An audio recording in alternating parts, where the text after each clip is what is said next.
Hey there, Jeff here, and today we're talking about the importance of networking and how making the right connections in the right way can set you up for success both professionally as well as personally and dramatically affect all areas of your life. You could be larger than life, bigger than the world, living out the hopes and dreams of every boy and every girl. You know you could. What's up, Jeff here, coming to you from Las Vegas, Nevada. Now, you've probably heard the saying, it's all about who you know, and there's a lot of truth to that, but I always like to add that not only is it important who you know, it's equally, if not more important, who knows you, and more specifically, what you're known for. While you definitely want to be familiar with the leaders in your industry, there's far more leverage when you're the one getting recognized. I mean, let's be honest, the more people who know you and what you're all about, the better your chances of becoming a trusted mover and shaker in your field. So how do you go from being the one who knows who all the power players are to actually being part of their inner circle? Well, back in the day, you'd often have to physically be in the same area just to even casually connect with someone. But now, thanks to the internet and social media, you have access to people from all over the world, literally in the palm of your hand. Since access isn't really an issue anymore, you'll want to make sure you've got a compelling reason for reaching out to someone and an even better reason for them to bother getting back to you and furthering the connection in the first place. Now, obviously, you can always look someone up and reach out to them through Facebook, Instagram, LinkedIn, etc. But if you're just spamming someone's inbox looking for favors, chances are you probably won't get very far at all with that strategy.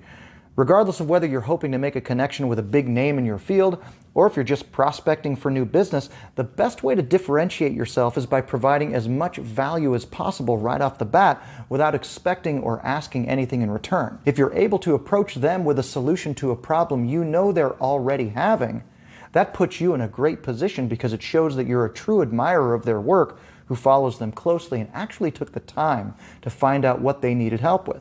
You could then either facilitate an introduction with someone who can help them, or you can offer your own services in order to cultivate a deeper relationship that could eventually lead to other, more profitable joint ventures in the future. In addition to networking online, there's still the old tried and true in-person events that happen all around the world for every industry and niche you can think of. You'll still want to approach these situations providing as much value up front as you possibly can. But the real key here is continuing the conversation and following through with your new connections after the event is over. The saying, "the fortune is in the follow-up," has never been more appropriate than it is here. One thing I find interesting is that far too often people connect in an event or mixer, exchange information, and then for some weird reason never follow up after the first initial contact. One reason for that might be that one or both of the parties might not feel as if they have anything of value to offer the other, but if that were the case, you probably wouldn't have hit it off enough to exchange contact info to begin with. Chances are there's a reason why both parties felt compelled to get each other's contact info, so even if there's not an immediate need one can help with, you can still reach out and learn more so you can provide some value when the time comes. Another thing to keep in mind is that since it's so easy to connect with people online these days, you really want to make sure you're putting your best foot forward with regards to how you're branding yourself on social media, or if you're even making the effort to brand yourself at all. For the most part, everyone is just a quick Google or Facebook search away, so if you're looking to make a connection with someone by offering value, you want to make sure you're presenting yourself as someone worthy of getting to know. These days, there's an overabundance of people who like to talk a big game, but very few who actually walk the walk. So you need to make sure that you're positioning yourself as someone who can actually deliver on their claims.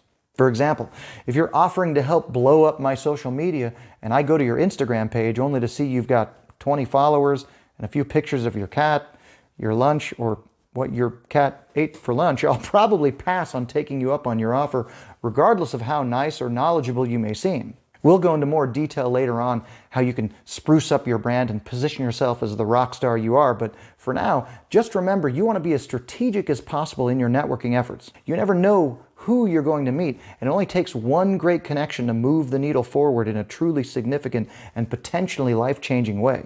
Remember, your network is directly related to your net worth, so treat it like an investment, and if done correctly, and most importantly, authentically, the relationships you make will pay dividends that stretch far into the future.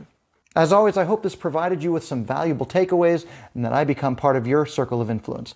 Of course, if we can be of service to you at all, feel free to reach out and we'll be happy to help in any way. Talk soon.